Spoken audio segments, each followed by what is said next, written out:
Hello student, আজ পড়ব 2 নম্বরের কোশ্চেন জেনেটিক সাবজেক্ট থেকে। Unit 2 maternal, prenatal and genetics influence on development of defect and disease. First question, prenatal genetic analysis কি? Prenatal genetic analysis is defined as the detection of abnormalities in the fetus before birth.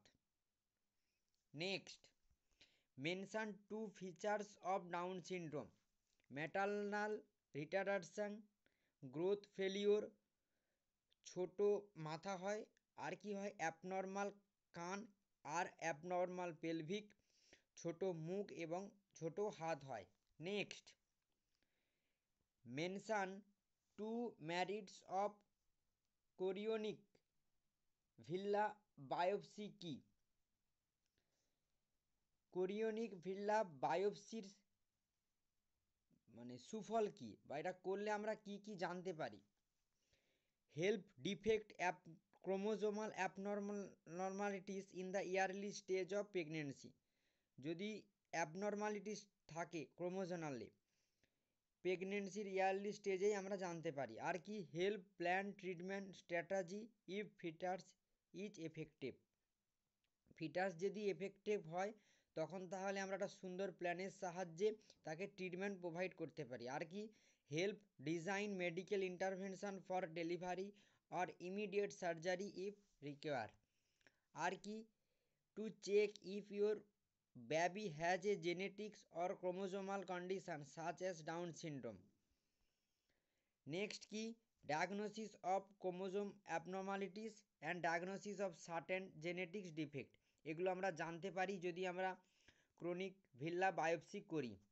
Next, mention 2 use of ultrasound in prenatal diagnosis. Prenatal ডায়াগনোসিসে আমরা যে ultrasound use করি তার দুটো ইউজের কেন আমরা ইউজ করি, বা এর সাহায্যে আমরা কি জানতে পারি, ইউজটা কোথায় করা হয়? Confirm the pregnancy and its location. প্রেগনেন্সিটা কনফার্ম কিনা সেটা জানার জন্য, এবং লোকেশানটা কোথায় ওটা জানার জন্য। আর কি, confirm the number of baby, কটা বেবি আছে ওখানে ওটা কনফার্ম করার জন্য। আর কি, আইডেন্টিফাই বার্থ ডিফেক্ট আর evaluated your baby's growth. Next, define amniocentesis কি? Amniocentesis is a procedure in which amniotic fluid is removed from the uterus for testing or treatment. এখানে কি করা হয়, অ্যামনিওটিক ফ্লুইডকে বের করা হয় ইউট্রাস থেকে টেস্ট করার জন্য এবং ট্রিটমেন্ট করার জন্য। Next, mention 4 maternal infection causing disease in child. 4টা ম্যাটারনাল ইনফেকশনের নাম বলো যেটা চাইল্ডের ক্ষেত্রে চাইল্ডকে কি করে, ডিজিজে পরিণত করে, চাইল্ডের রোগ তৈরি করে। কোনগুলো? রুবেল্লা, হ্যাপাটাইটিস বি, আরেকটা কি সিফিলিস, আর সাইটোমেগালো ভাইরাস। আশা করি আজকের ভিডিওতে তোমরা ইউনিট 2 এর টোটাল 6টা কোশ্চেন বুঝতে পেরেছ। ওকে, থ্যাংক ইউ সো মাচ।